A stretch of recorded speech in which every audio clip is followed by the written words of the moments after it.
ഇത് കോടതിയുടെ വെല്ലുവിളിയാണ്. കോടതിയുടെ വിധി പോലും ഞങ്ങൾക്ക് ബാധകമല്ല, അതിന് ഞങ്ങൾ പുല്ലുവിലയാണ് കൽപ്പിക്കുന്നത് എന്ന് തന്നെയാണ് ഈ നീക്കത്തിലൂടെ നമുക്ക് മനസ്സിലാകുന്നത്. പേര് ഉൾപ്പെടുത്തുക എങ്ങനെയാണ്? ഒരു ലിസ്റ്റിൽ പേര് ഉൾപ്പെടുത്താൻ പാടില്ല. ഒരു നീക്കം നടത്തുന്നത് പോയിട്ട് ആ പേര് പോലും ഉൾപ്പെടുത്താൻ പാടില്ല. നിയമപരമായും രാഷ്ട്രീയമായിട്ടും ഇതിനെതിരെ മുന്നോട്ട് പോകാനാണ് തീരുമാനം. TP ചന്ദ്രശേഖരൻ വധക്കേസിലെ 3 പ്രതികൾക്ക് ശിക്ഷാ ഇളവ് നൽകാൻ വേണ്ടിയിട്ടുള്ള വിചിത്രമായ നീക്കം സർക്കാർ നടത്തുകയാണ്. കൂടിയാണ് ജയിൽ നിയമങ്ങളെയും ഹൈക്കോടതി വിധിയെയും ലംഘിച്ചുകൊണ്ട് ജയിലിൽ നിന്ന് പുറത്തിറക്കാൻ വേണ്ടി സർക്കാർ ശ്രമം നടത്തുന്നത്.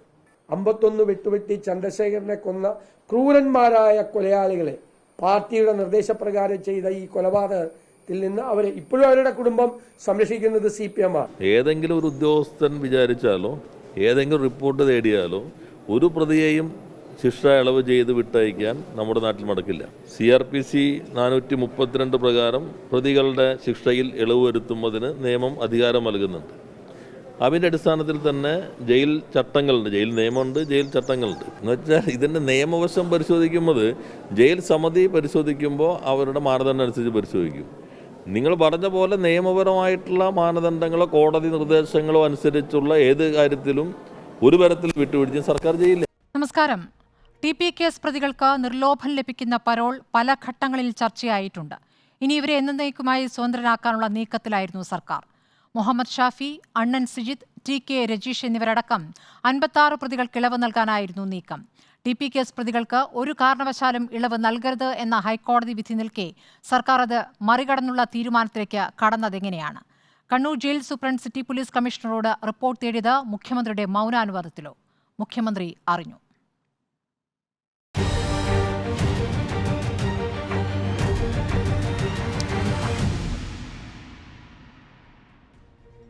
ചർച്ചയിൽ KK രമ MLA, മാധ്യമപ്രവർത്തകൻ NP ചെക്കുട്ടി, കോൺഗ്രസിൽ നിന്നും പ്രതിനിധി KP നൌഷാദ് അലി, ഇടത് നിരീക്ഷകൻ അഡ്വക്കേറ്റ് BN ഹസ്കർ.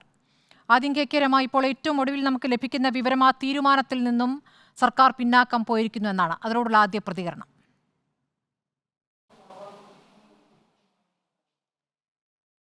അല്ല, തീരുമാനത്തിൽ നിന്ന് സർക്കാർ പിന്നോട്ട് പോയി എന്നെങ്ങനെയാണ് സ്മൃതി പറയുന്നത്?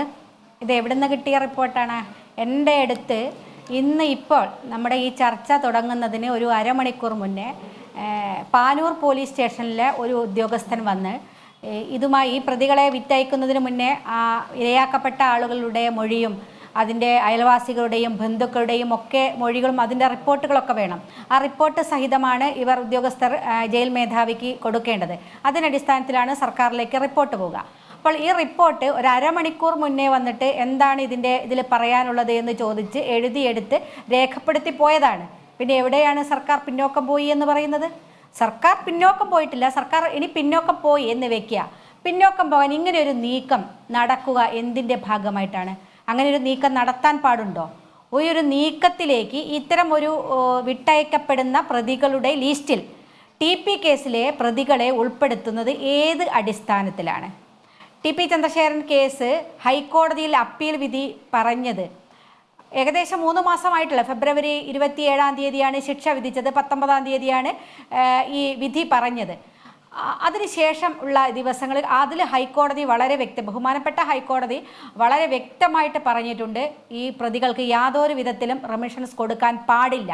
ശിക്ഷ ഇരട്ടിപ്പിച്ചു. ഇരട്ട ജീവപര്യന്തമാണ്. ഈ 4, 5, 6 പ്രതികളാണ്. 4-ാം പ്രതി TK രജീഷ്, 5-ാം പ്രതി മുഹമ്മദ് ഷാഫി, 6-ാം പ്രതി അണ്ണൻ സിജിത്ത്, സിജിത്ത് എന്ന് പറയുന്ന അണ്ണൻ സിജിത്ത്. ഇവർക്ക് ഇരട്ട ജീവപര്യന്തമാണ്. 20 വർഷത്തേക്ക് ശിക്ഷ ഇരട്ടിപ്പിച്ചു. ഇതൊക്കെ നിലനിൽക്കെ ഈ പ്രതികളുടെ പേര്, ഈ കൊലയാളികളുടെ പേര് എങ്ങനെയാണ് ലിസ്റ്റിൽ വന്നത്? അത് പരിശോധിക്കേണ്ടേ? എന്തടിസ്ഥാനത്തിലാണ് ആ ലിസ്റ്റിൽ പേര് വരാൻ ഇടയായ സാഹചര്യം? ഇപ്പം പറയുന്ന ഉദ്യോഗസ്ഥർക്ക് അറിയാതെ പറ്റിയതായിരിക്കും. അതെന്ത് അപഹാസ്യമാവുകയാണ്? എങ്ങനെയാണ് ഉദ്യോഗസ്ഥർക്ക് അറിയാതെ പറ്റുക? ഇതിനൊക്കെ ചില ചട്ടങ്ങളും നിയമങ്ങളും ഒക്കെ ഇല്ലേ? ഇത് ഉദ്യോഗസ്ഥർ ആ ലിസ്റ്റിൽ പേര് ഉൾപ്പെടുത്തണമെങ്കിൽ മുകളിൽ നിന്നുള്ള നിർദ്ദേശം കൃത്യമായിട്ടുണ്ടാകും. കാരണം ജയിൽ ഉദ്യോഗസ്ഥന്മാർ DGPയും അല്ലെ ജയിൽ സൂപ്രണ്ടോ ഒന്നിനും കൊള്ളാത്തവരാണ് എന്ന അഭിപ്രായമൊന്നും നമ്മൾക്കില്ല. പക്ഷേ ജയിൽ സൂപ്രണ്ടിന് മുകളിൽ നിന്ന് കൃത്യമായ നിർദ്ദേശം ഉണ്ടായിരിക്കും. ഈ 56 പ്രതികളുടെ കൂട്ടത്തിൽ ഇവരെ കൂടി കയറ്റണം. ഇപ്പം 4 ആളാണ്, 3 ആളെയാണ് തീരുമാനിച്ചത്. 3 ആൾ തീരുമാനിച്ചത് ആരും അറിയാതെ പോയിട്ടുണ്ടെങ്കിൽ തീർച്ചയായിട്ടും ഈ കേസ് പോവാലോ. കെ രമ, തടസ്സങ്ങളില്ലല്ലോ. ഈ 10 പേരുകൾ വർഷം കഴിഞ്ഞവരെ പറയുമ്പോൾ ഈ പ്രതികൾക്ക് ഈ കേസിലുള്ള പങ്ക് കൂടി ഒന്നുകൂടി ജനങ്ങളുടെ ഓർമ്മയ്ക്കായി അതുകൂടി പറയേണ്ടതുണ്ടല്ലോ.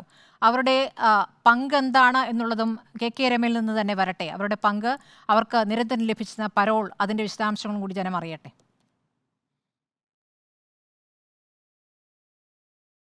അതെ സ്മൃതി, ഇത് നമ്മൾ കേരളം ഒരുപാട് പ്രാവശ്യം ചർച്ച ചെയ്തതാണ്, മറന്നുപോയിട്ടുണ്ടാവും പലർക്കും. പക്ഷേ TP കേസിലെ വിഷയങ്ങൾ അത്രമാത്രം കേരളത്തിലെ ജനത മറക്കുമെന്ന് തോന്നില്ല. അവരുടെ മനസ്സിനേറ്റ വലിയ മുറിവാണ്. എന്താ പറയുക, മനസാക്ഷി മരവിക്കാത്ത മുഴുവൻ മനുഷ്യരുടെയും മനസ്സിനേറ്റ വലിയ മുറിവാണ് ആ കൊലപാതകം എന്ന് പറയുന്നത്. അതുകൊണ്ട് തന്നെ അതിൻ്റെ നാൾ വഴികൾ വളരെ കൃത്യമായിട്ട് നമ്മുടെ പൊതുസമൂഹത്തിനറിയാം. ഈ കേസിൽ ഈ TK രജീഷ് എന്ന് പറയുന്നത്, അദ്ദേഹത്തെ പിടിച്ചത് മഹാരാഷ്ട്രയിൽ പോയിട്ട് ഇവിടെ നിന്നൊന്നും കിട്ടാതെ മഹാരാഷ്ട്രയിൽ പോയി പിടിച്ചതാണ്. അന്ന് കേട്ട പോലീസുകാർ പറഞ്ഞൊരു കാര്യം, അന്ന് TK രജീഷാണ് ഇതിൻ്റെ മെയിൻ ആള്. TK രജീഷ് അന്ന് സ്ഥലം വിട, ആ കേസ് മെയ് 4-ാം തീയതി 2012 മെയ് 4-ാം തീയതി ഒരുപക്ഷെ ഒരാഴ്ച, ഏകദേശം 2 ആഴ്ചയോളം ഇവർ TP ചന്ദ്രശേഖരൻ്റെ പുറകെ നടന്നു. പല ദിവസങ്ങളിൽ അറ്റാക്ക് നടത്താനുള്ള ശ്രമം നടന്നു. പക്ഷേ അന്നൊന്നും സാധിച്ചില്ല. ലാസ്റ്റ് ദിവസമായിരുന്നു മെയ് 4-ാം തീയതി. മെയ് 4-ാം തീയതി ലാസ്റ്റ് അറ്റംപ്റ്റ് വെച്ചതാണ്. അന്ന് നടന്നിട്ടില്ലെങ്കിൽ രജീഷ് മഹാരാഷ്ട്രയിലേക്ക് കയറിപ്പോകും. അതുകൊണ്ട് അന്ന് ഏത് വിധേനയും നടത്തണം എന്നുള്ളതാണ് ഇവർക്ക് കൊടുത്തിരിക്കുന്ന നിർദ്ദേശം. അതുവരെ രജീഷ് നിൽക്കും എന്നാണ് പറഞ്ഞത്. അങ്ങനെയാണ് അന്ന് രജീഷ് രാവിലെ മുതൽക്ക് നടന്ന് ഈ രജീഷിന്റെ നേതൃത്വത്തിൽ ഇവര് ചന്ദ്രശേഖരനെ പിറകിൽ വന്നത്. അതിനുശേഷം വണ്ടിയിൽ നിന്ന് ഇറങ്ങി വെട്ടുന്നത് ആദ്യം മുഹമ്മദ് ഷാഫിയാണ്. പറയാൻ പറ്റില്ല സ്മൃതി, അത്ര ഒരു മനുഷ്യനെ, മുഖമാണല്ലോ ഒരു മനുഷ്യനുടെ ഏറ്റവും പ്രധാന മുഖമാണല്ലോ നമുക്ക് എല്ലാറ്റിനും. ആ മുഖം ഇല്ലാതാക്കുക എന്നുള്ളതിൻ്റെ ഓർഡർ കൊടുത്തിട്ടുണ്ടാകും. അതാണ് മുഖത്ത് തന്നെ, ശരീരത്തിൽ മറ്റെവിടെയും മുറിവില്ല. ഞാൻ എന്നാൽ ശരീരം മുഴുവൻ തൊട്ടു നോക്കി, ഒന്നും എവിടെയും കാണാൻ സാധിക്കുന്നില്ല. തടുത്തത് കൊണ്ട് കൈയിൻ്റെ അപ്പം വിരൽ പോയിരുന്നു എന്നത് ഒഴിച്ച് മുഖത്ത് ഒരു തരത്തിലും നമുക്ക് മനസ്സിലാക്കാത്ത രൂപത്തിൽ ആ മുഖമാക്കി തീർത്തത് ഈ കൊടും ക്രിമിനലുകളാണ്. അത്രമാത്രം ക്രൂരന്മാരായ ഈ ക്രിമിനലുകളെയാണ് ഇപ്പോൾ സർക്കാർ എല്ലാ വിധത്തിലും സംരക്ഷിച്ചു കൊണ്ടിരിക്കുന്നത്. എത്ര പരോളാണ്, വഴിവിട്ട പരോൾ അവർക്ക് ലഭിച്ചു. പരോൾ മാത്രമല്ല, ആലോചിച്ച് നോക്കൂ സ്മൃതി, എന്തൊക്കെ സൗകര്യങ്ങളാണ് ജയിലിൽ ഇവർക്ക് ലഭിക്കുന്നത്. ജയിലിൽ അവർക്ക് ഫോൺ ഉപയോഗിക്കാം, ഫോൺ ഉപയോഗിക്കുന്ന നെറ്റ് ഉൾപ്പെടെയുള്ള ഫോൺ ഉപയോഗിക്കാം. നിങ്ങളിപ്പോഴും ആരെങ്കിലും മാധ്യമപ്രവർത്തകരെ വിളിച്ചു നോക്കുക, അവരുടെ കയ്യിൽ ഫോണുണ്ട്. ഫോൺ ഇപ്പോഴും അവർ ജയിലിൽ നിന്ന് ഉപയോഗിക്കുന്നുണ്ട്. അവർക്ക് ഇഷ്ടപ്പെട്ട ഭക്ഷണം ജയിലിലേക്ക് എത്തിച്ചു കൊടുക്കുന്നുണ്ട്. അവർക്ക് ജയിലിൽ നിന്ന് കള്ളു കുടിക്കാം, എല്ലാ ആഘോഷങ്ങളും നടത്താം. ജയിലിൽ നിന്ന് പുറത്ത്, ജയിലിനുള്ളിൽ വെച്ച് അവർക്ക് സ്വർണ്ണ കച്ചവടം നടത്താം, ജയിലിനുള്ളിൽ വെച്ച് കൊട്ടേഷൻ പ്രവർത്തനങ്ങൾ നടത്താം. ഇതിനൊക്കെ സൗകര്യങ്ങൾ ജയിലിൽ അനുവദിച്ചു കൊടുക്കുകയാണ്. മറ്റേതെങ്കിലും കേസിലെ പ്രതികൾക്ക് നമ്മൾ കേട്ടിട്ടുണ്ടോ ഇതുവരെ ഇത്തരത്തിലുള്ള ഏതെങ്കിലും തരം സൗകര്യങ്ങൾ ലഭിച്ചത്? ജയിൽ ഇവർക്ക് സുഖവാസ കേന്ദ്രങ്ങളാണ്. ഇപ്പോൾ ലാസ്റ്റ് 10 പ്രതികളെയാണ് ഇപ്പോൾ പരോൾ വിട്ടിരിക്കുന്നത്. എങ്ങനെയാണ് ഒരു കൊലക്കേസിലെ 10 പ്രതികളെ ഒന്നിച്ച് പുറത്തുവിടുന്ന ഒരു സാഹചര്യം ഉണ്ടാവുന്നത്? ഇതൊന്നും സർക്കാർ അറിയാതെയല്ലല്ലോ. അങ്ങനെയാണോ നടക്കുക?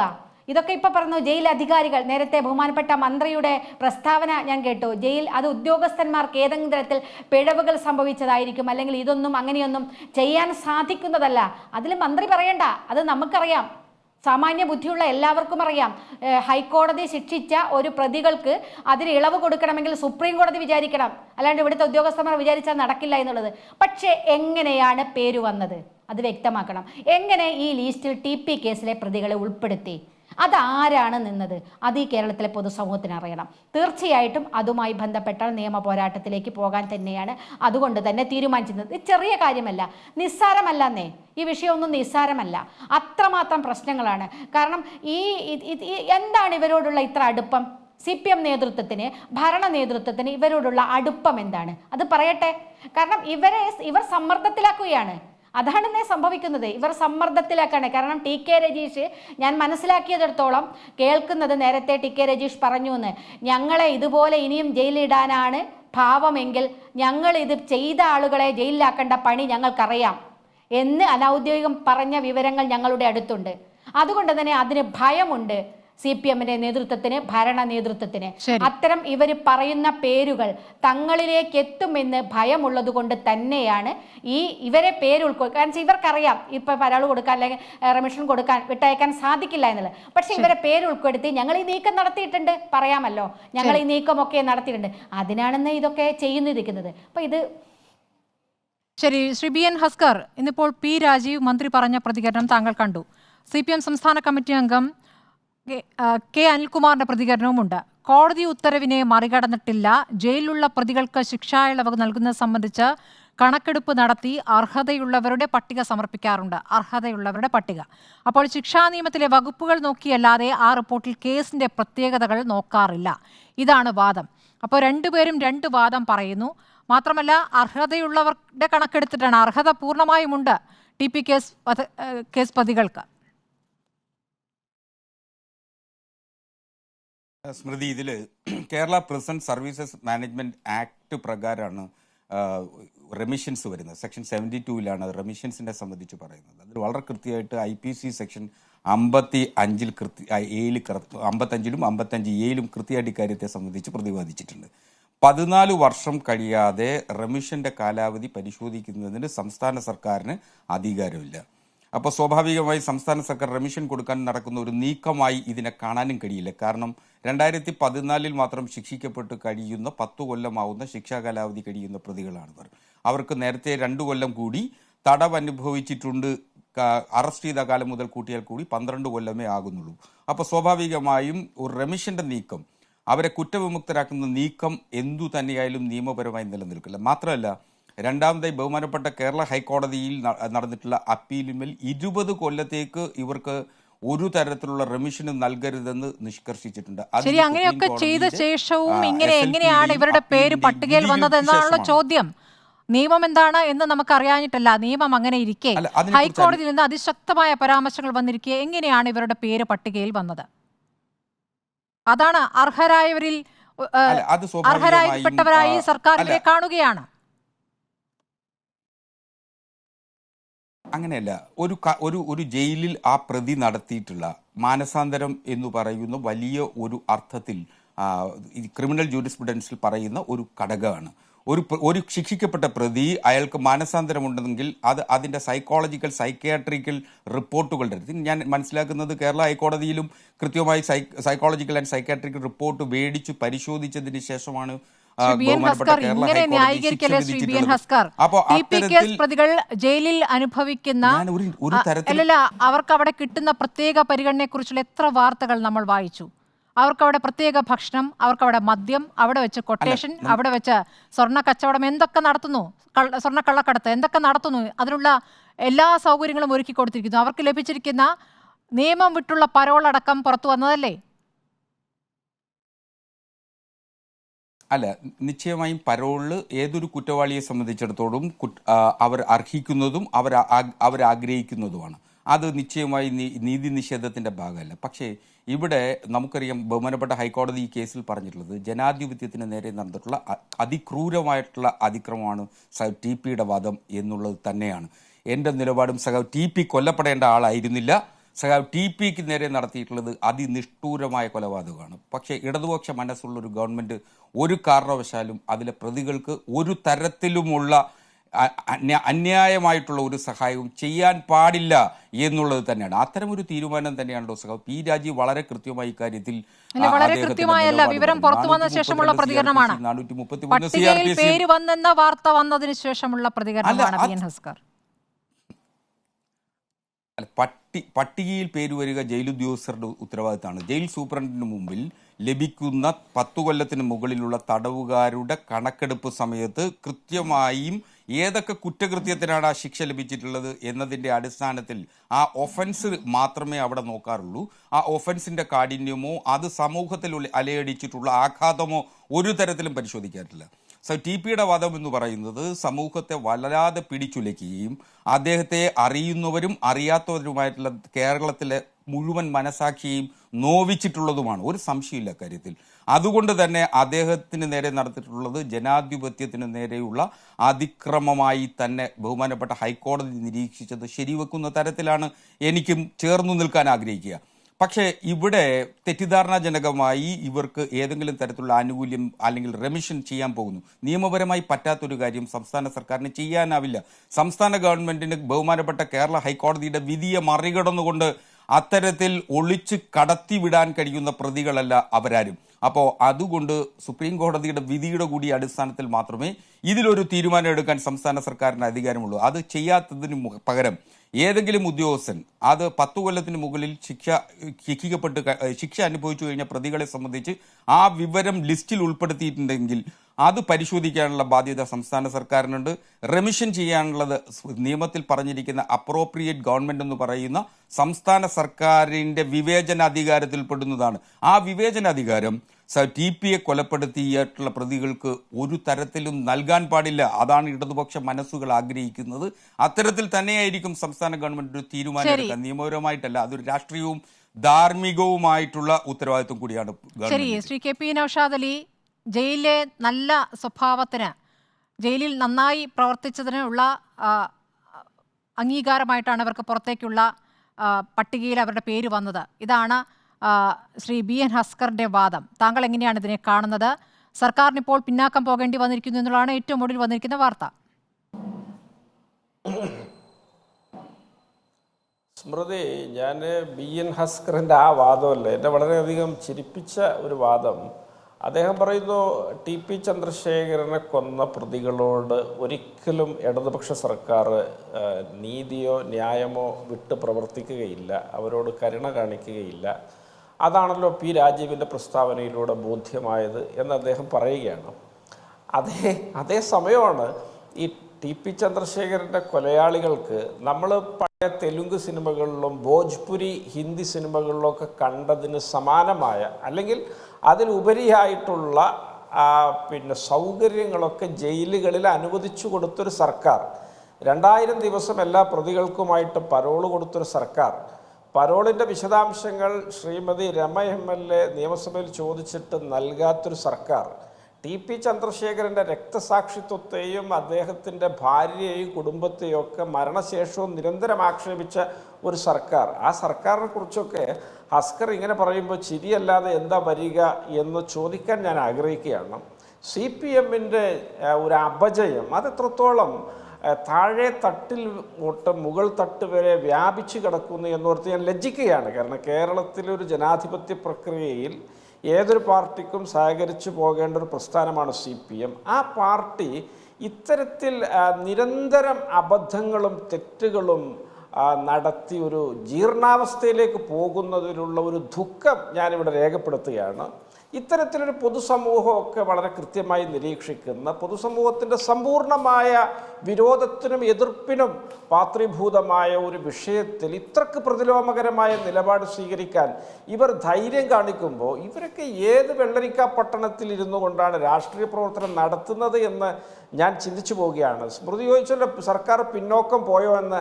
പിന്നോക്കം അവർ പോയിട്ടില്ലെങ്കിൽ അവരെ പിന്നോട്ടടിപ്പിക്കാനുള്ള ശേഷി കേരളത്തിലെ ജനങ്ങൾക്കുണ്ട്. കാരണം TP ചന്ദ്രശേഖരൻ്റെ കൊലപാതകവും അതിനെ തുടർന്നുള്ള സംഭവവികാസങ്ങളൊക്കെ തലമുറ പുതിയത് വന്നാൽ പോലും ആളുകൾ മറക്കാത്ത വിധം ഇവിടെ കല്ലിൽ കൊത്തിവെച്ചതുപോലെ ജനാധിപത്യ വിശ്വാസികളുടെ ഹൃദയത്തിൽ കൊത്തിവെച്ച ഒരു ദാരുണ സംഭവമാണ്. അവർ ജാഗ്രതയോടെ കണ്ണിലെണ്ണയൊഴിച്ച് ആ വിഷയത്തിലുള്ള എല്ലാ മാൽ പ്രാക്ടീസുകളെയും തടുക്കാനും എതിർക്കാനും ഇവിടെ ജാഗ്രതായിട്ട് ഇവിടെ ഉണ്ടാകും. അതുകൊണ്ട് പിന്നോക്കം വെറുതെ പോയതൊന്നുമല്ല, ഇത് പിന്നോട്ടടിപ്പിച്ചതാണ് കേരളത്തിലെ പൊതുസമൂഹം എന്ന് പറയാൻ ഞാൻ ആഗ്രഹിക്കുന്നു. ഏതായാലും സർക്കാരിൻ്റെ ഇത്തരത്തിലുള്ള ഛേദോവികാരങ്ങളെ അത്ഭുതപ്പെടുത്തുകയാണ്. ഇവിടെ ഈ പ്രതികളുടെയൊക്കെ അതിൽ പറഞ്ഞ ഷാഫി എന്ന പ്രതിയുടെയൊക്കെ വിവാഹ ആഘോഷത്തിനൊക്കെ ആഡംബരപൂർവ്വം ആഡംബര വാഹനങ്ങളിൽ ഗോഷ്ഠി കാണിച്ച ആളുകളൊക്കെ സ്പീക്കർ പദവിയിൽ ഉൾപ്പെടെ കേരള ഭരണത്തിൻ്റെ താക്കോൽ സ്ഥാനങ്ങളിൽ ഇരിക്കുന്നുണ്ട്. ഈ പ്രതികളുടെ കുടുംബവും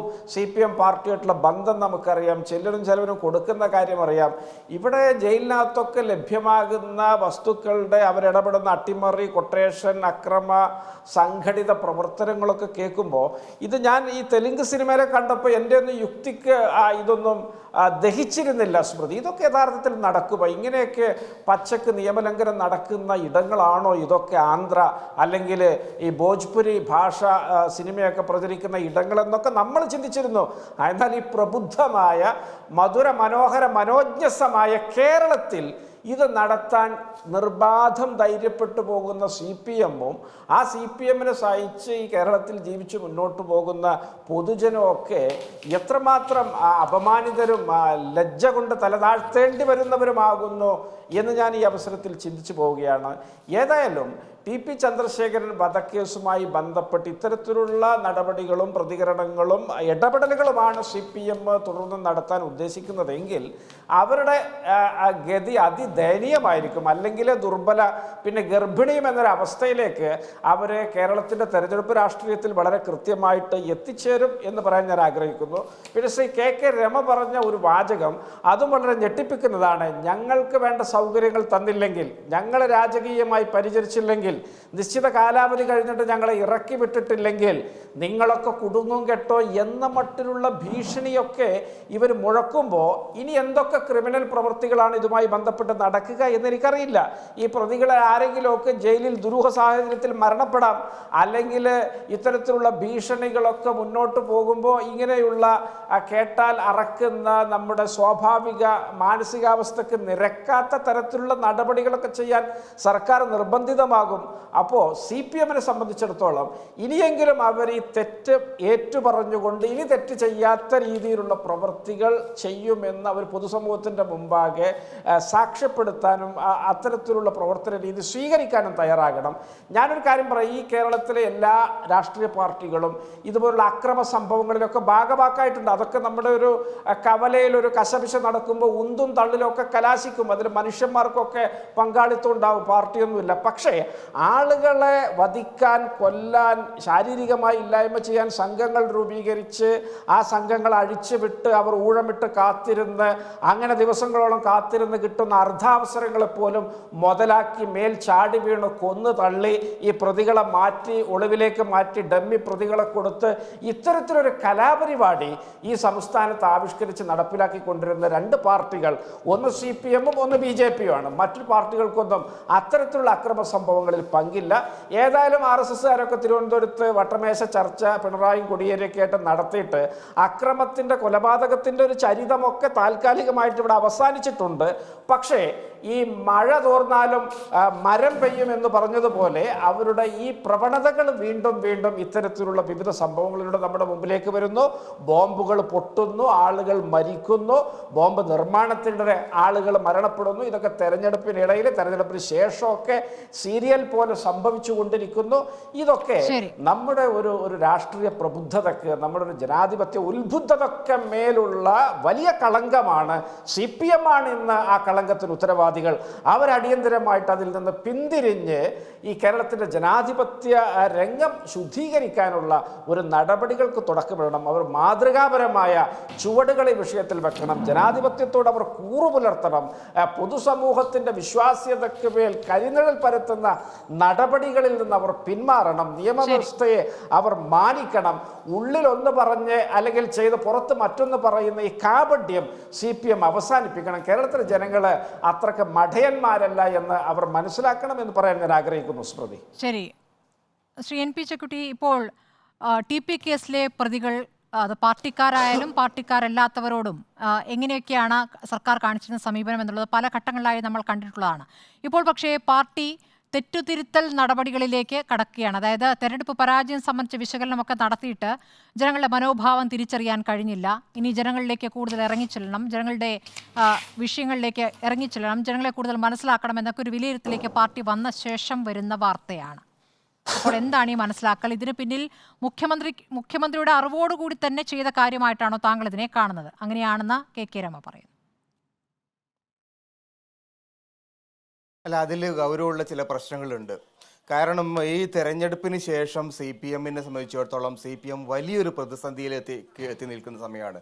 അവരുടെ ഭരണ സംവിധാനത്തെ സംബന്ധിച്ച്, മുഖ്യമന്ത്രി അടക്കമുള്ള ആളുകളുടെ പ്രവർത്തനങ്ങളെ സംബന്ധിച്ച്, പാർട്ടിയുടെ അടിമുടിയുള്ള അഴിമതിയെ സംബന്ധിച്ച്, ക്രിമിനൽവൽക്കരണത്തെക്കുറിച്ച് ഒക്കെ തന്നെ ജനങ്ങളോട് വിശദീകരിക്കാൻ വേണ്ടി അവർ ശ്രമിക്കുന്നൊരു സമയമാണ്. ഞങ്ങളിപ്പം ജനങ്ങളിലേക്ക് ഇറങ്ങുമെന്നാണ് MV ഗോവിന്ദൻ മാഷ് കഴിഞ്ഞ ദിവസം പറഞ്ഞത്.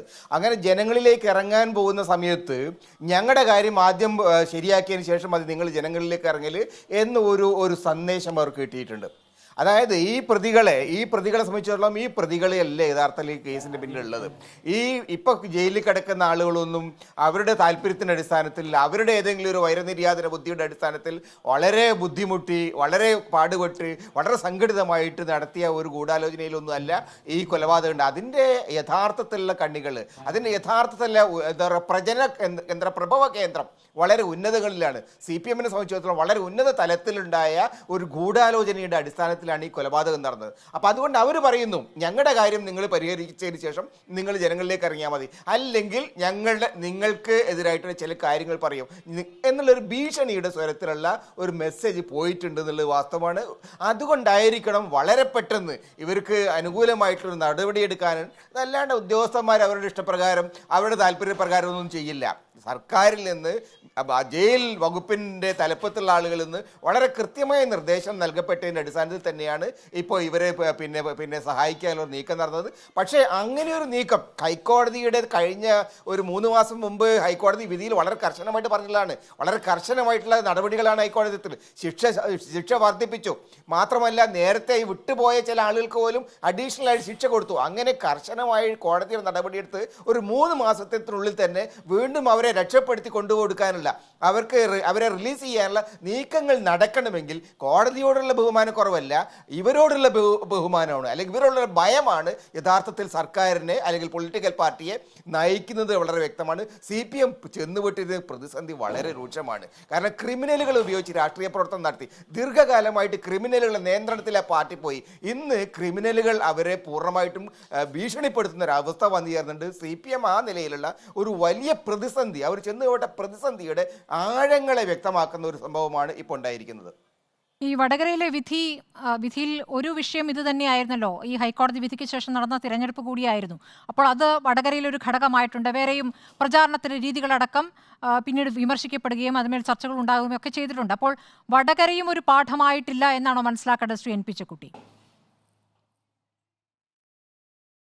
അല്ല, തീർച്ചയായും. യഥാർത്ഥത്തിൽ ഞാൻ ചോദിക്കട്ടെ, പിന്നെ KK ശൈലജ ടീച്ചറെ വടകരയിൽ കൊണ്ടുവന്നിട്ട് അവർക്ക് വിജയിക്കാൻ കഴിയില്ല. അവരുടെ ഒരു പൊളിറ്റിക്കൽ കലിബർ നോക്കിയാൽ, അവർക്ക് ജനസമ്മതി നോക്കിയാൽ, അവരുടെ റെക്കോർഡ് നോക്കിയാൽ നല്ല നിലയിൽ വിജയിക്കാൻ സാധ്യതയുള്ള ഒരു കാൻഡിഡേറ്റ് ആയിട്ട് പോലും വടകരയിൽ വിജയിച്ചില്ല. എന്തുകൊണ്ട്? വടകരയിൽ അവർ ചെന്നുപെട്ടിരിക്കുന്ന പ്രതിസന്ധി, ചന്ദ്രശേഖരൻ വധത്തിന് ശേഷം CPM ജനങ്ങൾക്കിടയിൽ ഒറ്റപ്പെട്ട ആ ഒരു അന്തരീക്ഷം, അത് അതീവ ഗുരുതരമാണ്. കാരണം പാർട്ടിക്ക് ഇന്നുവരെ ജനങ്ങളോട് ആ കാര്യത്തിൽ തങ്ങളുടെ നിലപാട് വിശദീകരിക്കാൻ എന്തുകൊണ്ട് ഇങ്ങനെ ചെയ്തു, എന്തുകൊണ്ട് ഈ തരത്തിലൊരു രാഷ്ട്രീയ പ്രവർത്തകനെ, ഒരു പ്രധാനപ്പെട്ട രാഷ്ട്രീയ നേതാവിനെ ഹിംസിച്ചു കളഞ്ഞു എന്ന് അവർക്ക് വിശദീകരിക്കാൻ കഴിയുന്നില്ല. അവർ പറയുന്നത് ഏതോ പൂക്കടയിൽ ഇരുന്ന ആൾ ആലോചിച്ചിട്ട് കൊന്നു കളഞ്ഞു എന്നാ. പൂക്കടക്കാരൻ എന്താ ആവശ്യം ചന്ദ്രശേഖരനായിട്ട് കൊലപാതകം നടത്തേണ്ടായിരുന്നു ആൾ? എന്തുകൊണ്ടാണ് ഈ കൊലക്കേസിൽ പ്രതിയായിട്ട് ശിക്ഷിക്കപ്പെട്ട ആളെ എന്തുകൊണ്ടാണ് അവർ പാനൂർ ഏരിയ കമ്മിറ്റി നിലനിർത്തിയത്? കുഞ്ഞനന്ദനെ അദ്ദേഹം ശിക്ഷിക്കപ്പെട്ടതിന് ശേഷവും പാനൂർ ഏരിയ കമ്മിറ്റിയിൽ നിലനിർത്തി എന്നുള്ളതാണ് വാസ്തവം. അപ്പോൾ ആ നിലയിലൊക്കെ നോക്കിക്കഴിഞ്ഞാൽ യഥാർത്ഥത്തിൽ CPM-നെ സംബന്ധിച്ചോളം അവർ ഈ മലബാർ പ്രദേശത്ത്, വടകരയിൽ മാത്രമല്ല മലബാർ പ്രദേശത്ത് മുഴുക്കെ തന്നെ CPM-നെ സംബന്ധിച്ച് വളരെ ഗുരുതരമായ പ്രതിസന്ധിയുണ്ട്. വടകരയിൽ അവർ ആ സന്ദേശം അവർക്ക് മനസ്സിലായിട്ടില്ല. വടകരയിലെ ജനങ്ങളുടെ മെൻറ്റാലിറ്റി, അവർ പറയുന്ന സന്ദേശം CPM-ന് മനസ്സിലാവായിട്ടല്ല. പക്ഷേ ഒരു നിവൃത്തിയുമില്ല. കാരണം ഇങ്ങനെയുള്ള അക്രമങ്ങളാണ് അവർ കാണിച്ചത്. മുൻകാലങ്ങളിൽ അവർ ചെയ്തു കൂട്ടിയ അവരുടെ പാർട്ടി സംവിധാനത്തെ മാറ്റി നിർത്തിക്കൊണ്ട് ക്രിമിനലുകൾക്ക് രാഷ്ട്രീയ പ്രവർത്തനം ഏൽപ്പിച്ചു കൊടുത്ത അവരുടെ പ്രവർത്തന രീതി ഉണ്ടല്ലോ, ആ പ്രവർത്തന രീതിക്ക് ഉത്തരവാദിത്തമായ ആളുകൾ ഇപ്പോഴും പുറത്തു നിൽക്കുന്നുണ്ട്. ആ പുറത്തു നിൽക്കുന്ന ആളുകൾക്കെതിരായിട്ട് ഞങ്ങൾ ചിലത് തുറന്നു പറയും എന്നാണ് ഇപ്പോഴുള്ള ഭീഷണി. ആ ഭീഷണിയാണ് അവരെ ഭയപ്പെടുത്തുന്നത്. അതുകൊണ്ടാണ് അവർ ഇത്തരം നീക്കങ്ങൾ നടത്തിയത്. ഈ തരത്തിലുള്ള ഒരു രാഷ്ട്രീയ പ്രവർത്തന രീതി അവസാനിപ്പിക്കാൻ അവർ തയ്യാറാണ്. അല്ലെങ്കിൽ ഒരിക്കലും അവർക്കും രക്ഷയുണ്ടാവില്ല, കേരളീയ സമൂഹത്തിന് രക്ഷയുണ്ടാവില്ല. KK രമ, ഇപ്പോൾ TP വധം നടന്ന ഘട്ടത്തിൽ തന്നെ പിണറായി വിജയൻ്റെ അറിവോട് കൂടിയാണ് എന്നുള്ള കാര്യം രമ ഉന്നയിക്കുന്നുണ്ട്. ഇപ്പോൾ ആ പ്രതികളെ വിട്ടയക്കുമ്പോഴും അതേ കാര്യം തന്നെ രമ ആവർത്തിക്കുകയും ചെയ്യുന്നു. ഇപ്പോൾ ഭീഷണി എന്നുള്ള കാര്യം NP ചെക്കുട്ടിയും ശരിവെക്കുകയാണ്. അങ്ങനെ ഭീഷണിപ്പെടുത്തിയിട്ട് ഇവർക്ക് ജയിലിൽ നിന്ന് ഇറങ്ങാൻ കഴിഞ്ഞിട്ടില്ലെങ്കിൽ ഈ ഉന്നതങ്ങളിലെ പ്രധാനപ്പെട്ട നേതാക്കളിലേക്ക് തന്നെ വിരൽ ചൂണ്ടും, അല്ലെങ്കിൽ പ്രധാനപ്പെട്ട നേതാക്കളുടെ പേരുകൾ തന്നെ പുറത്തു വരും എന്ന ഭയമാണ് പാർട്ടിക്കെന്നാണോ പറഞ്ഞു വരുന്നത്?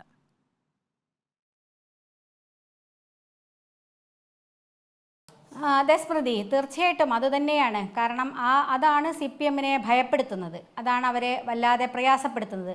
അതുകൊണ്ടാണ് ഇത്തരത്തിലൊരു നീക്കത്തിലേക്ക് ഏറ്റവും അവസാനം, കാരണം ഇത്രയും ദയനീയമായ തോൽവി ഏറ്റുവാങ്ങിയിട്ടും ഞങ്ങൾ തിരുത്താൻ പോവുകയാണ്, ഇനി ഇത്തരത്തിലൊന്നും ജനങ്ങളിലേക്ക് ഇറങ്ങിച്ചെന്ന് പാഠങ്ങൾ പഠിച്ച് ജനങ്ങളിലേക്ക് ഇറങ്ങിച്ചെല്ലാൻ പോവുകയാണ് എന്നൊക്കെ ഇങ്ങനെ പറഞ്ഞുകൊണ്ടിരിക്കുന്ന സമയത്തും ഈ ഒരു നീക്കം, ഇതിപ്പോൾ ഏറ്റവും തെരഞ്ഞെടുപ്പിൻ്റെ പെരുമാറ്റച്ചട്ടം കഴിഞ്ഞതിന് ശേഷം വന്ന ഓർഡറാണ്. ആ ഓർഡറിന് ശേഷമാണ് ഈ ഒരു ഉത്തരവ് ഇറങ്ങിയിരിക്കുന്നത്. അതിൻ്റെ ഭാഗമായിട്ടാണ് ഈ ലിസ്റ്റ് ഇട്ടിരിക്കുന്നത്. ആ ലിസ്റ്റിൽ ഈ പ്രതികളെ ഉൾപ്പെടുത്തണം എന്ന് പറയുന്നത് അത് ഏതെങ്കിലും ഉദ്യോഗസ്ഥന്മാർ മാത്രം വിചാരിച്ചാൽ നടക്കുന്ന ഒരു കാര്യമല്ല. അങ്ങനെ ഉദ്യോഗസ്ഥന്മാർക്ക് ചെയ്യാൻ കഴിയുമെന്ന് വിശ്വാസവും എനിക്കില്ല. അതിനകത്ത് വളരെ കൃത്യമായ ആലോചന നടന്നിട്ടുണ്ട്, ഉദ്യോഗസ്ഥന്മാരെ കൊണ്ട് അത് ചെയ്യിപ്പിച്ചതാണ്. ഇപ്പം നടക്കാൻ പോകുന്നത് എന്തായിരിക്കുമെന്നറിയാമോ സ്മൃതി? ഇനി ചെയ്യാൻ പോകുന്നത് ഈ ഉദ്യോഗസ്ഥനെ ബലിയാടാക്കും. ഒരു സംശയം വേണ്ട, ഉദ്യോഗസ്ഥന്മാർക്കെതിരെ നടപടി വേണം എന്നുള്ളത് നമ്മൾ പറയുകയാണ്, ആരാണ് ചെയ്തതെന്ന്. പക്ഷേ ഇപ്പം ഞാൻ ബഹുമാനപ്പെട്ട അഷ്കറിൻ്റെയൊക്കെ സംസാരം കേട്ടപ്പോൾ എനിക്ക് തോന്നുന്നത് അത് ഉദ്യോഗസ്ഥന്മാർ എടുത്തപ്പോൾ വന്നതായിരിക്കാം എന്ന് രാജീവ് ഉൾപ്പെടെ പറയുകയാണ്. എന്ന് പറഞ്ഞാൽ ഉദ്യോഗസ്ഥൻ അവരുടെ ഇഷ്ടപ്രകാരം നീക്കി എന്ന് പറഞ്ഞുകൊണ്ട് ആ ഉദ്യോഗസ്ഥൻ്റെ നടപടിയെടുത്ത് ഉദ്യോഗസ്ഥൻ്റെ മേൽ ഇത് പഴിചാരി രക്ഷപ്പെടാനുള്ള ശ്രമമാണ് ഇപ്പം നടന്നുകൊണ്ടിരിക്കുന്നത്. പക്ഷേ യഥാർത്ഥത്തിൽ ഒരു ഉദ്യോഗസ്ഥന് മാത്രം സാധിക്കുന്ന കാര്യമല്ല ഇത്. മുകളിൽ നിന്നുള്ള ആളുകൾ ഇത്തരം ആളുകളെ കൂടി ഉൾപ്പെടുത്തണം. അങ്ങനെ ഉദ്യോഗസ്ഥൻ വിചാരിക്കുകയാണെങ്കിൽ സ്മൃതി എന്ത് ചെയ്യണം? 10 വർഷമായ ആളുകളെയൊക്കെ ഉൾപ്പെടുത്തുകയാണ് ഈ ലിസ്റ്റിൽ. അതിന് വേണ്ടിയിട്ടുള്ള വിട്ടുകൊടുക്കാൻ ആവശ്യമായ നീക്കമാണ് നടത്തുന്നത് എന്നാണ് പറയുന്നത്. എങ്കിൽ എന്താ വേണ്ടത്? 10 വർഷമായ TP കേസിലെ മറ്റ് പ്രതികളുണ്ട്. എന്തേ അവരെയൊന്നും ഉൾപ്പെടുത്താതെ പോയി? 3 പേരെ മാത്രം ഉൾപ്പെടുത്തിയതിൻ്റെ കാരണം എന്താ? അങ്ങനെ ഉദ്യോഗസ്ഥന്മാർ ആ തരത്തിലേക്കാണ് ലിസ്റ്റ് തയ്യാറാക്കിയതെങ്കിൽ 3 പ്രതികൾ മാത്രമാവില്ലല്ലോ, മറ്റുള്ളവരും വരുമല്ലോ. അപ്പോൾ അതല്ല കാരണം, അതല്ല അതിനകത്ത് ഈ 3 പ്രതികളെ അങ്ങ് പ്രത്യേകിച്ചും TK രജീഷിനെ പോലുള്ള ആളുകളുടെ ഭീഷണിയുണ്ട്. ഞാൻ നേരത്തെ പറഞ്ഞത് അത് പ്രൂവ് ചെയ്യണമെന്ന് വെച്ചാൽ എനിക്ക് പ്രൂവ് ചെയ്യാൻ കഴിയില്ല, പക്ഷേ അതുണ്ട് എന്നുള്ളത് യാഥാർത്ഥ്യമാണ്.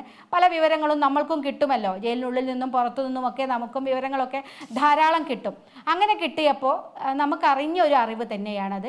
TK രജീഷിൻ്റെ വലിയ തോതിലുള്ള ഭീഷണിയുണ്ട്. അതാണ് രജീഷിനെ ഇതിനകത്ത് ഉൾപ്പെടുത്തിയിരിക്കുന്നത്. ജയിലിൽ ഉൾപ്പെടെ രജീഷ് വളരെ അസ്വസ്ഥനായിരുന്നു എന്നുള്ളത് നമ്മൾ നിരന്തരം കേട്ടതാണ്. അപ്പോൾ അത് അവർക്ക് ഭയമുണ്ട്. അതുകൊണ്ടാണ് തീർച്ചയായിട്ടും ഈ 3 പേര്. പിന്നെ ഷാഫി അവരുടെ പ്രധാനപ്പെട്ട ആളാണ്. ഷാഫിയുടെ കല്യാണം കഴിച്ചു കൊടുത്തതും ഷാഫിയെ എല്ലാ തരത്തിലും മുന്നോട്ട് കൊണ്ടുപോകുന്നതും CPM-ൻ്റെ നേതൃത്വമാണല്ലോ. എല്ലാ പാർട്ടി നേതാക്കന്മാരുടെയും കൂടി ഷാഫി പല CPM-ലെ സൈബർ ആളുകളുടെയൊക്കെ ഹീറോ ആണ്. ഇപ്പോഴും പെരുന്നാൾ ഇപ്പോൾ 10 പേരെ ഞാൻ നേരത്തെ സൂചിപ്പിച്ചല്ലോ, 10 പേരെ പരോളിൽ വിട്ടു. നേരത്തെ ബഹുമാനപ്പെട്ട അഷ്കർ പറഞ്ഞു പരോള് ജയിൽ ചട്ടങ്ങൾ ഇതൊക്കെ പ്രകാരം ആ ചട്ടങ്ങളൊക്കെ ഉദ്ധരിച്ചു. ഏത് ചട്ടപ്രകാരമാണ് TP കേസിലെ പ്രതികൾക്ക് പരോൾ കൊടുത്തത്? ഏത് ചട്ടമാണ് ഇവിടെ അനുസരിച്ചത്? ഏത് ജയിൽ നിയമമാണ് ഇവിടെ അനുസരിച്ചത്? 10 പ്രതികളെ ഇപ്പോൾ ഒന്നിച്ച് വിടാൻ വേണ്ടിയിട്ടുള്ള നീക്കം ഇട്ടത് ഏത് ചട്ടത്തിൻ്റെ ഭാഗമായിട്ടാണ്? ചട്ടം പറയുന്നത് എങ്ങനെയാണ്? ഈ ജയിൽ പിള്ളേകൾക്ക് 1 വർഷം 60 ദിവസമാണ് പരോൾ അനുവദിക്കാൻ. ആ പരോള് തന്നെ ബന്ധപ്പെട്ട സ്റ്റേഷനിലൊക്കെ റിപ്പോർട്ട് വാങ്ങി ഈ പ്രതികളെ പുറത്തുവിട്ടാൽ കുഴപ്പമില്ല എന്ന് റിപ്പോർട്ടിൻ്റെ അടിസ്ഥാനത്തിൽ 60 ദിവസമാണ്.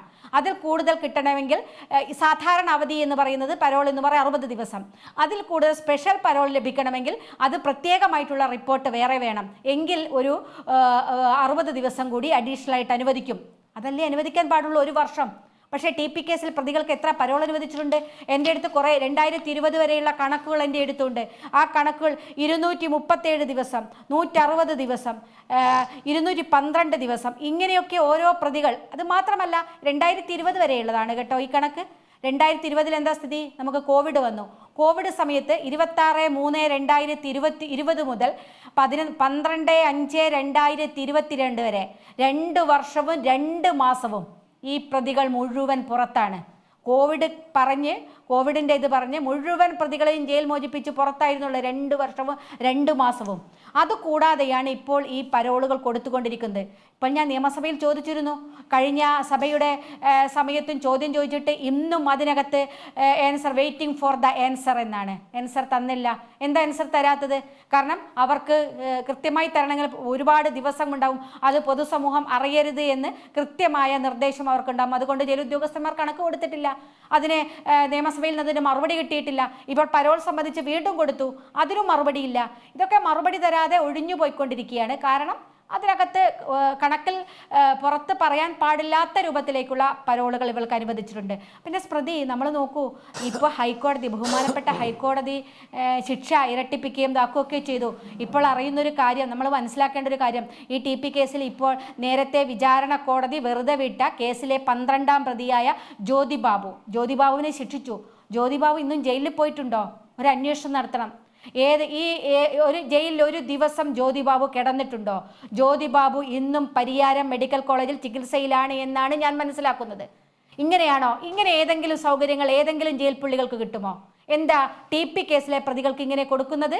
അതിൻ്റെ കാരണം എന്താണ്? അവർ കോടതി ശിക്ഷിക്കുകയാണല്ലോ. കോടതി ശിക്ഷിച്ചാൽ ഡയാലിസിസ് രോഗിയാണെങ്കിൽ അതിൻ്റെ സംവിധാനം ജയിലിൽ ഉണ്ടാകണ്ടേ? ചികിത്സ കൊടുക്കേണ്ട സംവിധാനം ജയിലിലുണ്ടാകുമല്ലോ. ജയിൽ കിടന്നും അതിനകത്ത് കൊണ്ടുവന്നുമാണല്ലോ അത്തരം കാര്യങ്ങൾ ചെയ്യേണ്ടത്.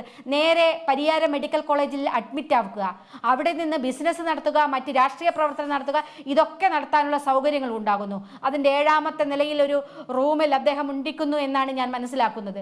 ഒരാൾക്കും അവിടെ പ്രവേശനമില്ല, പോലീസ് കാവൽ അതിനകത്തില്ല, ഭാര്യ ഉൾപ്പെടെ കൂടെ ഉണ്ടാകുമെന്ന് തന്നെയാണ് ഞാൻ പ്രതീക്ഷിക്കുന്നത്.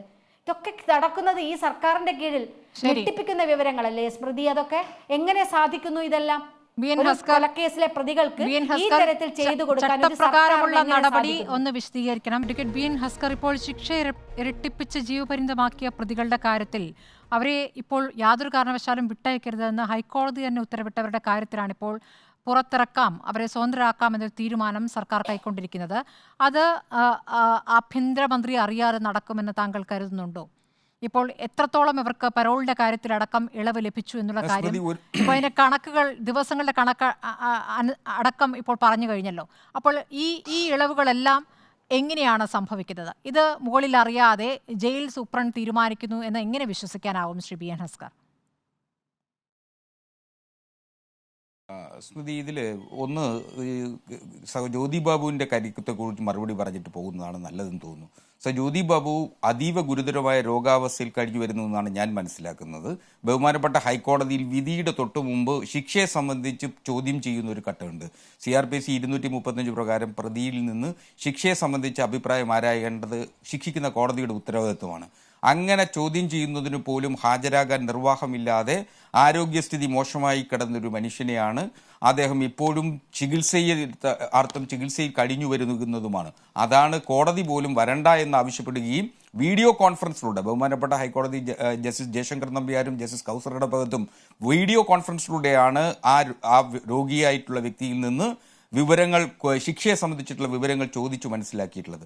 അത് ആ വിധിപ്പകർപ്പിൽ തന്നെ കൃത്യമായിട്ട് പറയുന്നു. അത് മറച്ചു വെച്ചിട്ട് അദ്ദേഹത്തിന് എന്തോ സൗജന്യം ചെയ്തു കൊടുക്കുന്നു എന്ന അർത്ഥത്തിൽ പറയുന്നത് ശരിയല്ല. 1. 2, നിയമം അനുശാസിക്കുന്ന പരോൾ നിയമങ്ങളിൽ അനുശാസിക്കുന്നത് ഒരു കുറ്റവാളി അനുഭവിച്ച ശിക്ഷയുടെ 1/3 വരെ അദ്ദേഹത്തിന് പരോൾ കൊടുക്കാൻ നിയമം അനുശാസിക്കുന്നു. ഇപ്പോൾ ഏകദേശം ഒരു 3600 അല്ലെങ്കിൽ 4000 അടുപ്പിച്ച് ഉള്ള ദിവസങ്ങളാണ് ഈ പ്രതികൾ ഒരുപക്ഷെ ശിക്ഷ അനുഭവിച്ചിട്ടുണ്ടാവുക. അങ്ങനെ ശിക്ഷ അനുഭവിച്ചിട്ടുണ്ടെങ്കിൽ അവർക്ക് 1000 ദിവസത്തെ പരോൾ നിലവിൽ കൊടുക്കാനുള്ള സന്നാഹമുണ്ട്.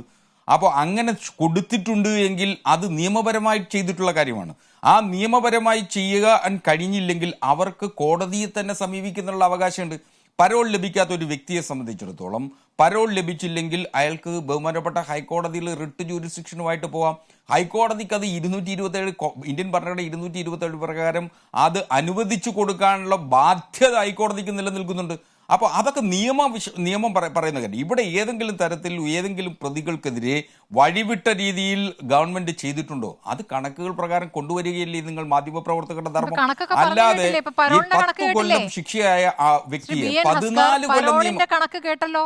ഇല്ല, പരോളിന്റെ കണക്ക് അതിൽ 2000 അല്ല, അത് ഒരു വർഷം ശിക്ഷ അനുഭവിച്ചാൽ 365 ദിവസം ശിക്ഷ അനുഭവിച്ചാൽ ആ പ്രതിക്ക് 1/3, ആ കുറ്റവാളിക്ക് 1/3 ദിവസങ്ങൾ വരെയുള്ള ആ ഒരു വർഷത്തെ 1/3 ദിവസം വരെ, അതിന് 120 ദിവസം വരെ പുറത്തു നിൽക്കാനുള്ള അവകാശമുണ്ട്. സ്പെഷ്യൽ സാഹചര്യമാണെങ്കിൽ ആ സ്പെഷ്യൽ സാഹചര്യം ജയിൽ അഡ്വൈസറി ബോർഡിന്റെ നിർദ്ദേശപ്രകാരം അതിൽ കൂടുതൽ എടുക്കുന്നതിനും നിയമം അനുശാസിക്കുന്നു.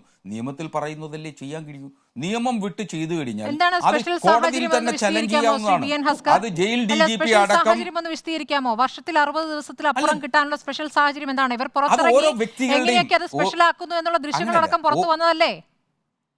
ആഘോഷത്തിന്റെ ചിത്രങ്ങൾ പുറത്തു വന്നതല്ലേ? അങ്ങനല്ല, ഒരു കുറ്റവാളി, ഞാനിത് ജനറലൈസ് ചെയ്താണ് പറയുന്നത്, Generalize ഏതൊരു ചെയ്ത് കുറ്റവാളിക്ക് പറയരുത്. അവകാശപ്പെട്ടതാണ്. Generalize ചെയ്ത് ആ പറയരുത്. ഈ കുറ്റവാളികളുടെ particular അവകാശമാണ് case പറയൂ ശ്രീ സ്പെഷ്യൽ ബി. എൻ. സാഹചര്യം. ഹസ്കർ. അങ്ങനെ ഈ particular case പറയൂ. നിങ്ങൾക്ക് സഖാവ് TP വധവുമായി ബന്ധപ്പെട്ട് അതിലെ പ്രതികൾക്ക് ഏതെങ്കിലും തരത്തിൽ വഴിവിട്ട തരത്തിലുള്ള ഇടപെടൽ ഗവൺമെന്റ് നടത്തുന്നു എന്ന ഒരു നറേഷൻ ഉണ്ടാക്കണം. അതിനുവേണ്ടി നിങ്ങൾ ശ്രമിച്ചുകൊണ്ടേയിരിക്കുന്നു. 14 കൊല്ലം ശിക്ഷ അനുഭവിച്ച് അതിലെ 14 കൊല്ലം ചെയ്യാൻ കഴിയാത്ത കാര്യം എങ്ങനെ ചെയ്യാൻ കഴിയുക? 14 കൊല്ലം ശിക്ഷ അനുഭവിച്ചിട്ടുള്ള ഒരു വ്യക്തിയുടെ മാത്രമേ റെമിഷൻ പരിഗണിക്കാൻ അപ്രോപ്രിയേറ്റ് ഗവൺമെന്റ് എന്ന നിലയിൽ സംസ്ഥാന സർക്കാരിന് അധികാരമുള്ളൂ. 12 കൊല്ലമോ 10 കൊല്ലമോ ആയി ശിക്ഷ അനുഭവിക്കുന്ന പ്രതികൾക്ക് റെമിഷൻസ്, അത് തെറ്റാണെന്നേ, നിയമപരമായി തെറ്റ്. 10 കൊല്ലത്തിന് മുകളിൽ ശിക്ഷ അനുഭവിച്ചിട്ടുള്ള ആളുകൾക്ക് റെമിഷന് വേണ്ടി റിപ്പോർട്ട് കൊടുക്കുന്നതിന്റെ ഉത്തരവാദിത്തം ജയിൽ സൂപ്രണ്ടിനുണ്ട്. ആ ജയിൽ സൂപ്രണ്ട് അത്തരത്തിലുള്ള റിപ്പോർട്ട് കൊടുത്തിട്ടുണ്ട് എന്നുള്ളതാണ് വസ്തുത. ആ റിപ്പോർട്ടിന്റെ അടിസ്ഥാനത്തിൽ അത് വഴിവിട്ട നീക്കം എന്ന അർത്ഥത്തിൽ വളച്ചൊടിക്കുന്നിടത്താണ് മാധ്യമങ്ങളുടെയും മറ്റു വാർത്തകൾ കൊടുത്ത വാർത്താ മാധ്യമങ്ങളുടെ ഒക്കെ തെറ്റിദ്ധാരണ. അതിനൊപ്പം പിടിച്ച് ഇതിലേതോ വലിയ തരത്തിലുള്ള അപരാധം നടക്കുന്നു, വഴിവിട്ട നീക്കം നടക്കുന്നു എന്ന് വരുത്തി തീർക്കാനുള്ള ശ്രമമാണ്. രോഗബാധിതനായ വ്യക്തിയെ പോലും രോഗഗ്രസ്തനായി കിടക്കയിൽ കിടന്ന് പരസഹായമില്ലാതെ നടക്കാൻ കഴിയുകയോ സ്വന്തം കാര്യം നോക്കാൻ പോലും കഴിയാത്ത വ്യക്തിയെക്കുറിച്ച് പോലും നിങ്ങൾ ഇങ്ങനെ അപമാനിക്കപ്പെടുന്നതിനു വേണ്ടി പറയുന്നു. ബഹുമാനപ്പെട്ട കേരള ഹൈക്കോടതി വരണ്ടെന്ന് പറഞ്ഞ പ്രതിയാണ്. ഈ പേര് കുറ്റക്കാരുടെ കൂട്ടത്തിൽ കണ്ടെത്തിയത്, അല്ലെങ്കിൽ അങ്ങനെ ശിക്ഷ വിധിച്ചത് ഹൈക്കോടതിയാണല്ലോ. 2 പേർ കൂടി കുറ്റക്കാരെന്ന് കണ്ടെത്തിയത് ഈ പറഞ്ഞ ലോക്സഭാ തെരഞ്ഞെടുപ്പ് തൊട്ട് മുമ്പേ ആണല്ലോ. താങ്കൾ ഈ പറയുന്ന KK കൃഷ്ണനും ജ്യോതി ബാബുവും ഗൂഢാലോചന കുറ്റത്തിൽ ഇരുവർക്കും ജീവപര്യന്തം, കുറ്റകൃത്യത്തിൽ നേരിട്ട് പങ്കെടുത്ത 6 പേർക്ക് ഗൂഢാലോചന കുറ്റം കൂടി ചുമത്തി. അങ്ങനെ ഇരട്ട ജീവപര്യന്തമാക്കി. അന്ന് ഹൈക്കോടതി പറഞ്ഞതാണ് 20 വർഷം വരെ ശിക്ഷാ ഇളവ് നൽകരുത് എന്ന്. 20 വർഷം വരെ ശിക്ഷാ ഇളവ് നൽകരുത് എന്നതിൽ ആർക്കാണ് വ്യക്തത കുറവ്? Shri B. N. Haskar, jail സൂപ്രണ്ടിന് വ്യക്തത കുറവുണ്ടായെന്നാണോ താങ്കൾ കരുതുന്നത്? അന്ന് ഹൈക്കോടതി ഉത്തരവിലെ ചില വാചകങ്ങൾ ഇതാണ്: നിരായുധനായ ഒരു മനുഷ്യനെ റോഡിൽ ആയുധധാരികളായ 6 പേർ വെട്ടിക്കൊന്ന കേസാണിത്. ശിക്ഷ എന്നത് മനുഷ്യത്വം ഉള്ളതാകാമെങ്കിലും ഫലപ്രദമല്ലാത്ത രീതിയിൽ സൗമ്യമാകരുത്. താങ്കൾ ഈ പറയുന്ന സൗമ്യമായി ഇപ്പൊ താങ്കൾ പ്രതികരിച്ച ആൾക്കുള്ള ശിക്ഷ കൂടി പറഞ്ഞ കാര്യമാണ് കോടതി. സൗമ്യമാകരുത്. മൃഗീയമായ കേസിൽ പ്രതികളോട് അനാവശ്യതയെ കാണിച്ചാൽ അത് നിയമവ്യവസ്ഥയുടെ മികവിനുള്ള പൊതുജന വിശ്വാസത്തെ ബാധിക്കും. അങ്ങനെ പൊതുജന വിശ്വാസത്തെ തകർത്തുകൊണ്ട് ഒരു കത്ത് പോയിരിക്കുന്നു.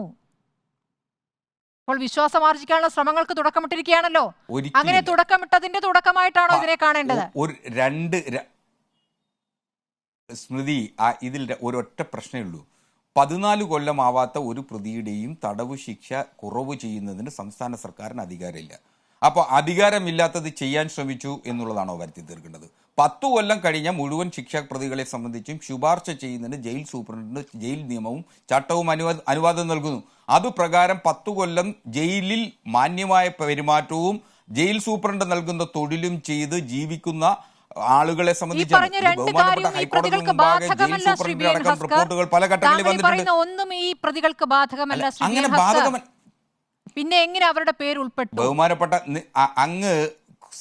അങ്ങ് ബഹുമാനപ്പെട്ട ഹൈക്കോടതിയുടെ വിധി വായിച്ചു മുഴുവൻ പരിശോധിക്കുന്നേ. ജയിൽ സൂപ്രണ്ടിൽ നിന്നും പ്രൊബേഷൻ ഓഫീസറുടെ കയ്യിൽ നിന്നും അതുപോലെ തന്നെ സൈക്കോട്രിക് എക്സ്പെർട്ടുകളിൽ നിന്നും റിപ്പോർട്ടുകൾ വാങ്ങിയതിന് ശേഷമാണ് ബഹുമാനപ്പെട്ട ഹൈക്കോടതി ശിക്ഷ വിധിച്ചിട്ടുള്ളത്. അപ്പോൾ ഈ ജയിൽ സൂപ്രണ്ട് കൊടുത്ത റിപ്പോർട്ട് ഇതിനു മുമ്പും പൊതുമണ്ഡലത്തിലുണ്ട്, ബഹുമാനപ്പെട്ട ഹൈക്കോടതിയുടെ മുന്നാകെയുണ്ട്. അവിടെ പറയുന്നുണ്ട് ഇവർക്ക് എന്തൊക്കെ മാനസാന്തരം സംഭവിച്ചിട്ടുണ്ട്. ഏതൊരു കുറ്റവാളിയെ സംബന്ധിച്ചിടത്തോളം ശിക്ഷാ കാലാവധിയിൽ മാനസാന്തരം ഉണ്ടായാൽ അത് അയാൾ എത്ര കൊടും കുറ്റം ചെയ്തിട്ടുണ്ടെങ്കിലും അയാൾക്ക് അയാളുടേതായിട്ടുള്ള നിയമപരമായിട്ടുള്ള മനുഷ്യാവകാശങ്ങളുണ്ട്. ആ മനുഷ്യാവകാശത്തെ സംബന്ധിച്ചാണ് ഇതിൽ പറയേണ്ടി വരുന്നത്. സ്വർണ്ണക്കവർച്ചയ്ക്ക് ആസൂത്രണം നടത്തി, ജയിലിൽ കഞ്ചാവ് വിൽപ്പന നടത്തി, പരോളിൽ ലഹരി പാർട്ടി നടത്തി, തോക്ക് വിൽപ്പന കൊട്ടേഷന് ആസൂത്രണം നടത്തി, നല്ല പെരുമാറ്റം അകത്തും പുറത്തും. അതിനെ സംബന്ധിച്ച് റിപ്പോർട്ട് കൊടുക്കേണ്ട ഉത്തരവാദിത്തം ജയിൽ സൂപ്രണ്ടാണെന്നേ. അത് കളവായിട്ട് ഹൈക്കോടതി മുമ്പാകെ റിപ്പോർട്ട് കൊടുക്കാൻ ജയിൽ സൂപ്രണ്ടനാവുമെന്നാണോ? അങ്ങനെ വല്ല കളവ് റിപ്പോർട്ട് കൊടുത്തു കഴിഞ്ഞാൽ കൃത്യമായി ആ പ്രതി അവരെ സംബന്ധിച്ചിടത്തോളം ശരി, ആ ജോലിയിൽ ഇപ്പോൾ ഉണ്ടാവില്ല. താങ്കൾ ഈ കാര്യത്തിൽ ഹൈക്കോടതി ഇപ്പോൾ കൊടുത്ത വരുന്ന റിപ്പോർട്ട് നമ്മുടെ വാർത്തയെ മുന്നിലുണ്ടല്ലോ. പൂർണ്ണമായും റദ്ദാക്കിയാണോ, അല്ലെങ്കിൽ ഈ നടപടികൾ നടന്നിട്ടേയില്ല എന്നാണോ താങ്കൾ പറഞ്ഞു വരുന്നത്? അതല്ലെങ്കിൽ ഇത് ജയിൽ സൂപ്രണ്ട് ഇത്രയും കാര്യങ്ങൾ അറിഞ്ഞ ശേഷം അങ്ങനെയല്ല. ജയിൽ സൂപ്രണ്ട് ഇതൊരു മാത്രം അറിഞ്ഞ്, അതായത് TP കേസിലെ പ്രതികളുടെ കാര്യത്തിൽ മാത്രം ജയിൽ സൂപ്രണ്ട് മാത്രം അറിഞ്ഞിട്ടുള്ള ഒരു നടപടി അങ്ങനെയാണോ? അങ്ങനെയല്ല. ഇതിലൊരു സ്വാഭാവിക നടപടികൾ ഒരുപക്ഷെ ശുപാർശകൾ ജയിൽ സൂപ്രണ്ട് നൽകിയിട്ടുണ്ടാവും. ആ ശുപാർശകളിന്മേലായിരിക്കും നമ്മളിപ്പോൾ ചർച്ച ചെയ്തുകൊണ്ടേയിരിക്കുന്നത്. സോ പി രാജീവ് ഇക്കാര്യത്തിൽ നിയമമന്ത്രി സർക്കാരിന്റെ നിലപാട് അസന്നിഗ്ധമായി പ്രഖ്യാപിച്ചിട്ടുണ്ട്.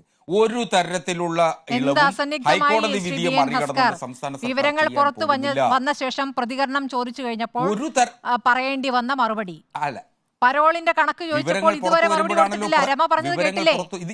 പരോളിന്റെ കണക്ക് ചോദിച്ചിട്ട് ഇതുവരെ മറുപടി കൊടുത്തിട്ടില്ല. അല്ല, പരോളിന്റെ കണക്ക് നിയമസഭയിലല്ലല്ലോ വിവരാവകാശം ചോദിച്ചാലും ലഭിക്കും. ജയിൽ സൂപ്രണ്ടിന് എത്ര ദിവസം ഈ പ്രതികൾ വിവരാവകാശം പോയെന്ന് 30 ദിവസത്തിനുള്ള ആ വിവരം കിട്ടും. അതൊരു അപേക്ഷ എഴുതി കൊടുത്താൽ കിട്ടാവുന്ന വിവരമേ സർക്കാർ മറുപടി പറയണല്ലോ. സർക്കാർ അറിഞ്ഞിട്ടാണോ അറിയണ്ടേ? ചോദിച്ചിട്ട് ഗവൺമെന്റ് ജയിൽ സൂപ്രണ്ടിൽ ഇതിന് കൃത്യമായ കണക്കുണ്ടെന്നേ. അവിടെ ജയിൽ രജിസ്റ്ററിൽ ഇതിനെല്ലാം കൃത്യമായി കണക്കുണ്ട്. വിവരാവകാശം മറുപടികളാണോ ശ്രീ അതിന് നിയമസഭയിൽ ചോദിച്ചു. നൗഷാദ് അലി, BN ഹസ്കർ പറഞ്ഞ മറുപടിയോട് എന്താണ് താങ്കൾക്ക് പറയാനുള്ളത്? അല്ലെ, അദ്ദേഹം ഇങ്ങനെ പറഞ്ഞ് എന്താ പറയുക, സ്വയം അവഹേളിതനാവുകയാണ് അദ്ദേഹം. അത് അർഹിക്കുന്നില്ലെങ്കിലും ഈ വിഷയത്തിൽ അദ്ദേഹം ഇങ്ങനെ CPM-നെ വെളുപ്പിച്ചെടുക്കാൻ ശ്രമിച്ച് അദ്ദേഹം നമുക്കൊക്കെ ചിരി പകരുകയാണ്. കാരണം ഈ വിവരാവകാശ നിയമം വരുന്നതിന് മുമ്പും നിയമസഭയിൽ ചോദ്യങ്ങൾ വരാറുണ്ട്, ചോദ്യങ്ങൾക്ക് കൃത്യമായി ഉത്തരം കിട്ടാറുണ്ട്. അതിന് വിവരാവകാശ നിയമമായിട്ടൊക്കെ ബന്ധിപ്പിക്കുക എന്ന് പറഞ്ഞാൽ എത്രമാത്രം ബാലിശമാണ് എന്ന് ഞാൻ ഓർത്തു പോവുകയാണ്. കേരള നിയമസഭയിലൊരു ചോദ്യത്തിന് ആധികാരികമായിട്ട് ഉത്തരവാദിത്തപ്പെട്ട ഉദ്യോഗസ്ഥർ നൽകിയ ഉത്തരം പറഞ്ഞിട്ട് കോടതി അതിനെതിരെ വിമർശനം നടത്തിയപ്പോൾ അതിൻ്റെ പേരിൽ മുഖ്യമന്ത്രി സ്ഥാനം പിച്ചളപ്പിന്ന് പോലെ വലിച്ചെറിഞ്ഞു പോയ ആളുകളൊക്കെ ഉള്ളൊരു സംസ്ഥാനമാണ് ഈ കേരളം. അപ്പോൾ നിയമസഭ വേളയിൽ ചോദ്യം ചോദിക്കേണ്ട കാര്യമില്ല, അവിടെ ചോദ്യം ചോദിച്ചിട്ട് മറുപടി കിട്ടണമെന്നില്ല എന്നൊന്നുമില്ല. അത് ജനങ്ങളെ പ്രതിനിധീകരിക്കുന്ന ജനപ്രതിനിധികൾ ജനങ്ങൾ അറിയേണ്ട കാര്യങ്ങൾ അവിടെ ചോദിക്കും. അവിടെയാണ് അതിന് ആധികാരികമായ ഉത്തരം ലഭിക്കേണ്ടത്. വിവരാവകാശമൊക്കെ പിന്നീടേ വരുന്നുള്ളൂ എന്നുള്ളതാണ് എൻ്റെ പക്ഷം. അപ്പോൾ അതൊക്കെ നമുക്ക് വിട്ടുകളയാം. ഇതൊക്കെ കേൾക്കുന്ന പ്രേക്ഷകരെ ഇതൊക്കെ ശ്രദ്ധിക്കട്ടെ. പിന്നെ ഒരു നിയമമുണ്ടാകുമ്പോൾ നിയമത്തിൻ്റെ പരമാവധി കിട്ടുന്ന ആനുകൂല്യങ്ങളുടെ തോത് കൃത്യമായിട്ട് ഒരു കേസിലെ മുഴുവൻ പ്രതികൾക്കും നിർബാധം ഇടവേളയില്ലാതെ കിട്ടിക്കൊണ്ടേയിരിക്കുക എന്നൊരു സാഹചര്യത്തിൽ ഇതിലൊരു അസ്വാഭാവികതയില്ലേ? ഇതൊക്കെ പറഞ്ഞിട്ട് ജനങ്ങളെ തെറ്റിദ്ധരിപ്പിക്കാം എന്നൊക്കെ കരുതിയാൽ അവരോടൊക്കെ സഹതപിക്കുകയല്ലാതെ മറ്റൊരു മാർഗമില്ല.